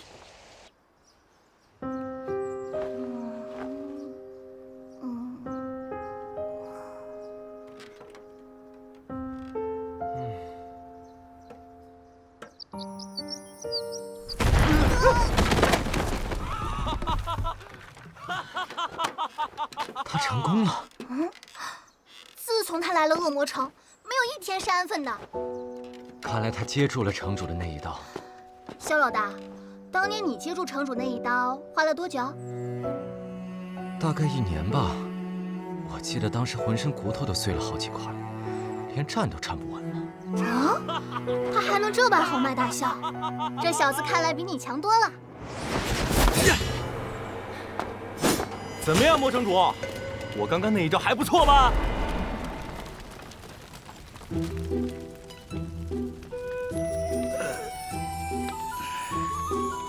写封信给你父亲。怎么？难道你是想让我继承恶魔城城主之位？桂香坊需要重建。好说好说，城主，你想要多少？1000两。1000两？哼，小意思。金子。什么？1000两金子？我都能买下半座恶魔城了。学我天下第一的刀法，难道不用交学费的吗？城主，厉害！难怪这恶魔城能经久不衰。今日你接住了我一刀，那么第1阶段的考验你算是通过了。接下来我们便进入第2阶段。愿闻其详。你需要还我一刀。啊？真正的高手对决，有时候只需要1刀，所以你要还我一刀，只1刀。什么时候你这一刀能够逼得我还上你1刀，那么你就开始真正的学习我的刀法了。不如就现在吧！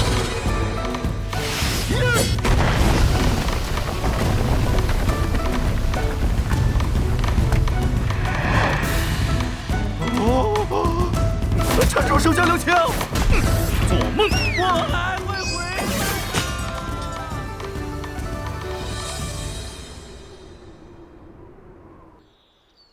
也不知道谢师兄现在怎么样了。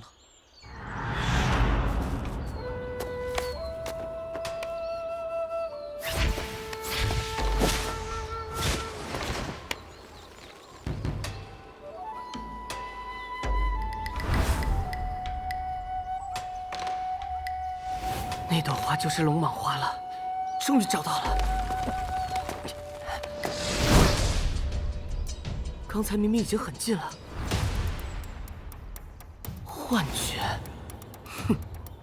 善扫污秽，天清气朗。我找到了，好嘞！终于他仙人的找到了。我算是有些明白师傅的意图了。他希望你放松一些，按照我们道家的说法，就是回归本我。昆仑之上是如何建立起这样一座宅院的？我来这里时，便已是如此。700年了呀！他们都是苏氏一族的仙人。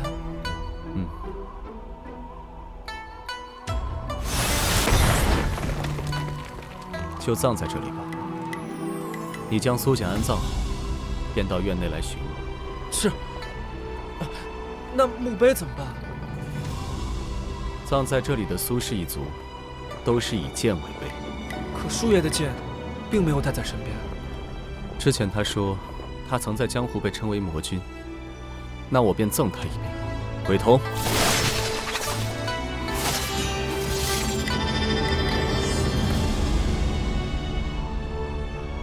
这柄剑叫鬼童，当年曾被江湖上的人称作是邪剑，但是邪剑之上，却留下了许多绝世大魔头的鲜血。这柄剑，便作为苏家的剑碑吧。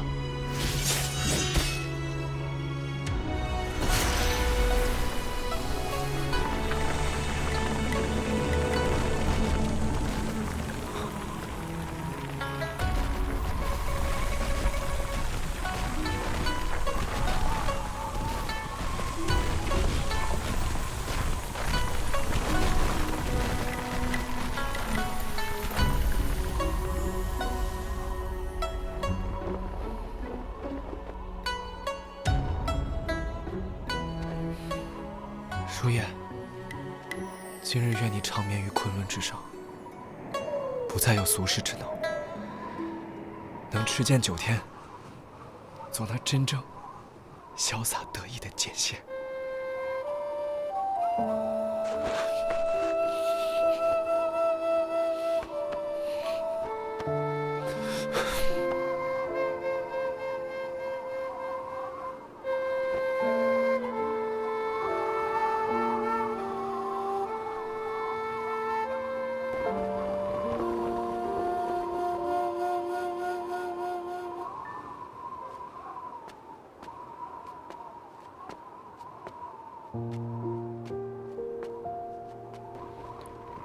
赶了这么久的路，应该累了吧？你去右边的房间睡一觉吧。我不需要睡觉。哦，不需要睡觉？看来你的境界很高啊。不是的，我练了一门奇怪的武功，以至于睡觉后就会完全变成另外一个人。无妨的，既然累了，便睡吧。善者。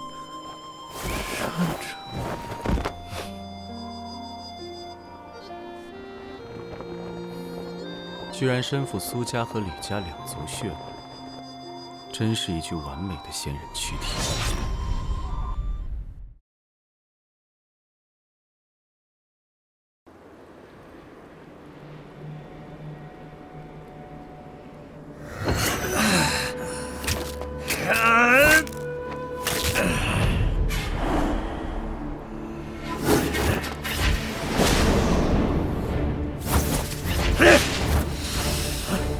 比起你清醒的时候，倒是强了许多。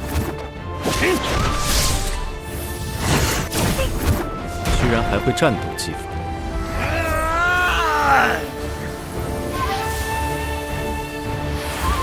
好，来。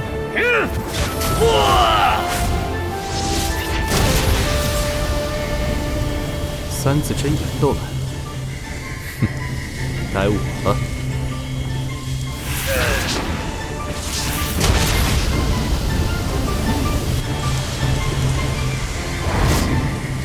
看来我要稍微认真些。破！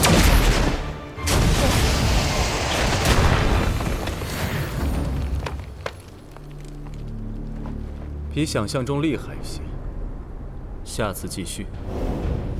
神主饶命！哎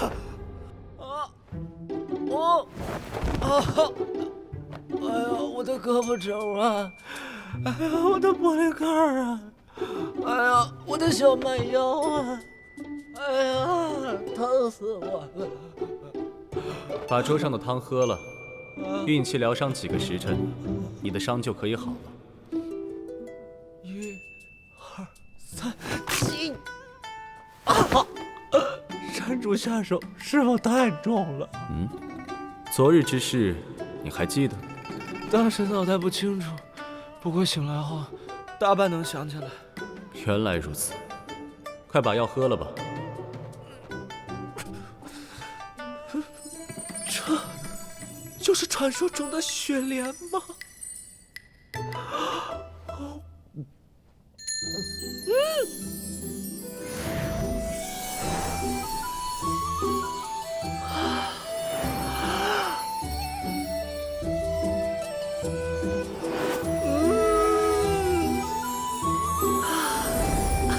身体没有大碍了，便来正厅寻我，陪我下一局棋。这么多年了，终于能有一个人陪我下棋了。呀！收到。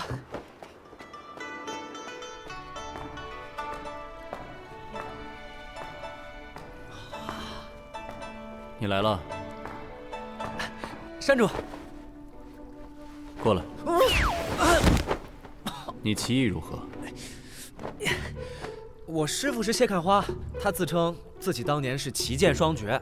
我的剑术虽没得到师父的真传，但我的棋术却比他好多了。很好，若对手太弱，我可就没有兴致了。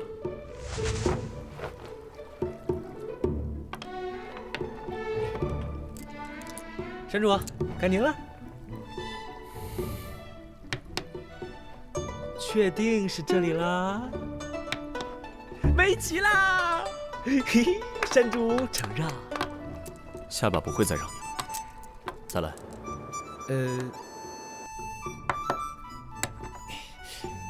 要不山主执黑先行，我执白。不必，再来。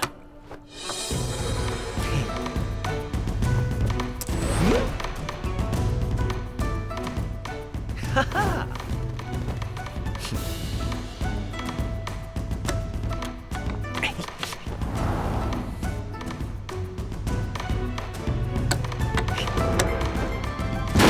又此理！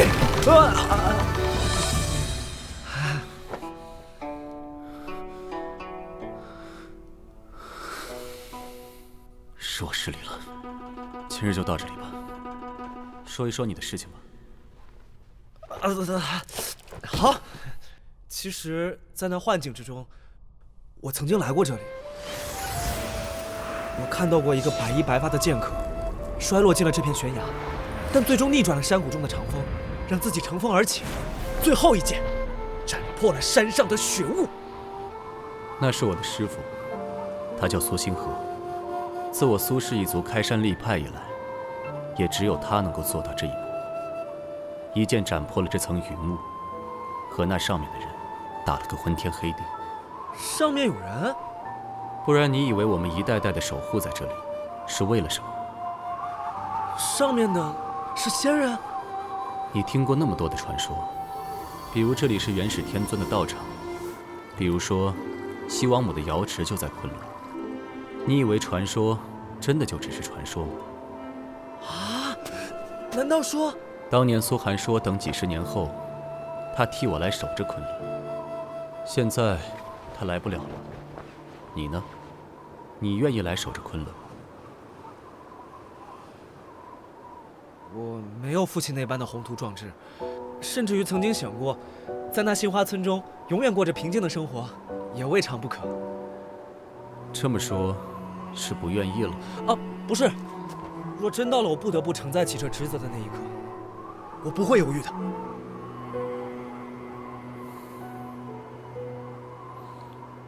好，反正我一时半会儿还死不了。不说这些了，我们还是说一说你。你的故事方才已经都说给我听了，但你却还不知道你身上发生了什么。烦请山主解惑。你练的是吕家所传的仙人书。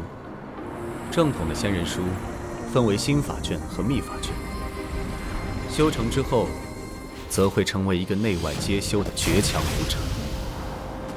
但你练的却不是完整的仙人书，所以我才会出现入梦后就失去意识的情况。是的，吕家擅作傀儡。所谓傀儡，是指失去意识，全听他们指令行事的奴隶。但是这些奴隶并没有清醒入梦一说，与你有些不同。所以我说，你是被做成了仙人躯壳。仙人躯壳？仙人躯壳，修炼了不完全的仙人书，拥有了绝顶的武学根基，但同时拥有一定的自我意识。在完成吕家的幻体祭祀后，吕玄冰将彻底占有你的身体，重新回归最强盛、最年轻的状态。果然和我猜测的一样。那敢问山主，此法如何解？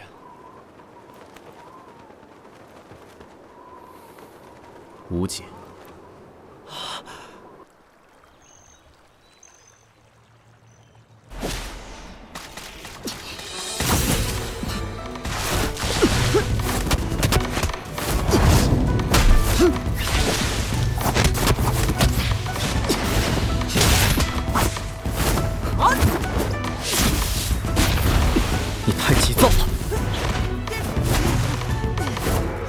就是个急性子。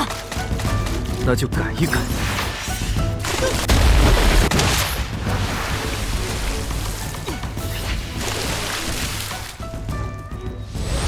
你的武功已经不及学宫那位姑娘。哼，现在说这些还为时尚早。还是和以前一样啊。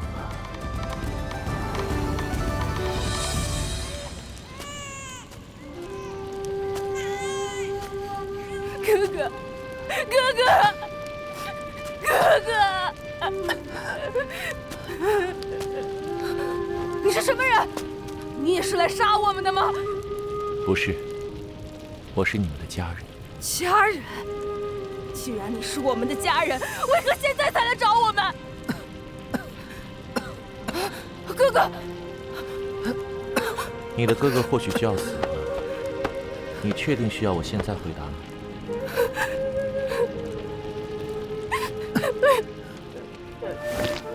请你救救我的哥哥！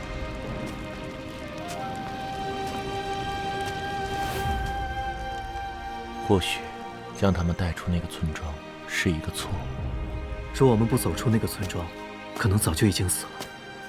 你的轻功越来越好了，我都没有发现你过来。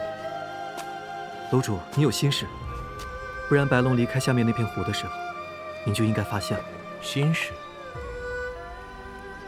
不算心事，只是回想起了一些往事。对了，苏白衣怎么样了？已经得到确切消息，苏白衣他们往北面去了。便让他们去吧。就算他真能像苏寒一样从那极北之地回来，但是江湖已经不是当年的那个江湖了。这一次，他们别无胜算。白龙，让你做这些事情，你内心是很难过的吧？你是一个那么善良的人啊，可我从小将你带回卫龙山，就开始教你怎么杀人。楼主您错了，我不善良的。不善良吗？能伤而不杀的时候，你从来都不会选择置对方于死地。能一剑了结对方的性命，就不会过多的折磨对方。我只是觉得，大家都是为了在这个世上活下去，每个人有每个人的利益，生了继续走下去，死了的就此结束，如此罢了。我在想，若不是还有这个弟弟，你可能要拜入行律院做一个和尚。楼主什么时候学会说笑啊？这件事情结束以后，你可以带着你的弟弟去任何你想去的地方。白河一直想着那个所谓的故乡，他常和我提起，说他在书上看到过，瀛洲山上奇花异草，万兽有灵，是真正的人世仙山。相信我，那绝对不是你们想要去的地方。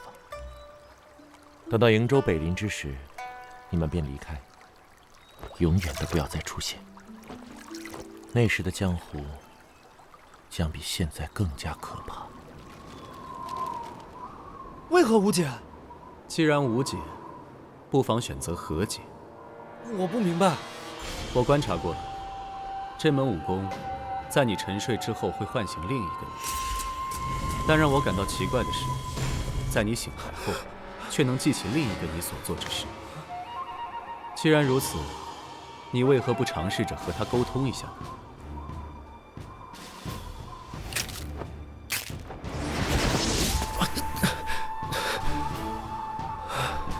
山主，您是要我接受那个自己？或许是让那个暴力嗜杀的你，接受现在这个善良、温和的你。山主，您说的事情未免太过于骇人听耳了。我不过就是入睡后会变成一个失去意识的怪物罢了，根本就不存在另一个我的说法。你怎么知道你的心中没有恶？若没有恶，那为什么在我面对那个怪物的时候，能感受到那样凶狠的杀气？我的恶。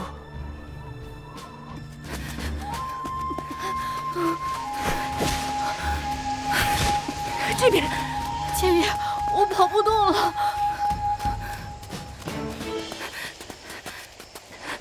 发生什么事，都不要出来。千羽，千羽，站住！站住！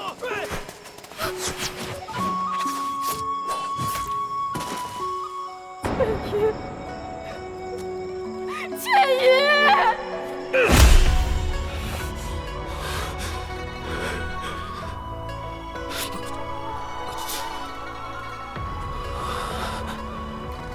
这就对了，没有绝对的善良，也没有绝对的邪恶。山主，那您呢？我啊，我心中无善无恶，因为我所有爱的人都已经死了。那敢问山主，我现在应当如何？善恶是俗世之事，可你偏偏来到了远离凡尘的地方。这样吧，你从这悬崖之上跳下去。啊！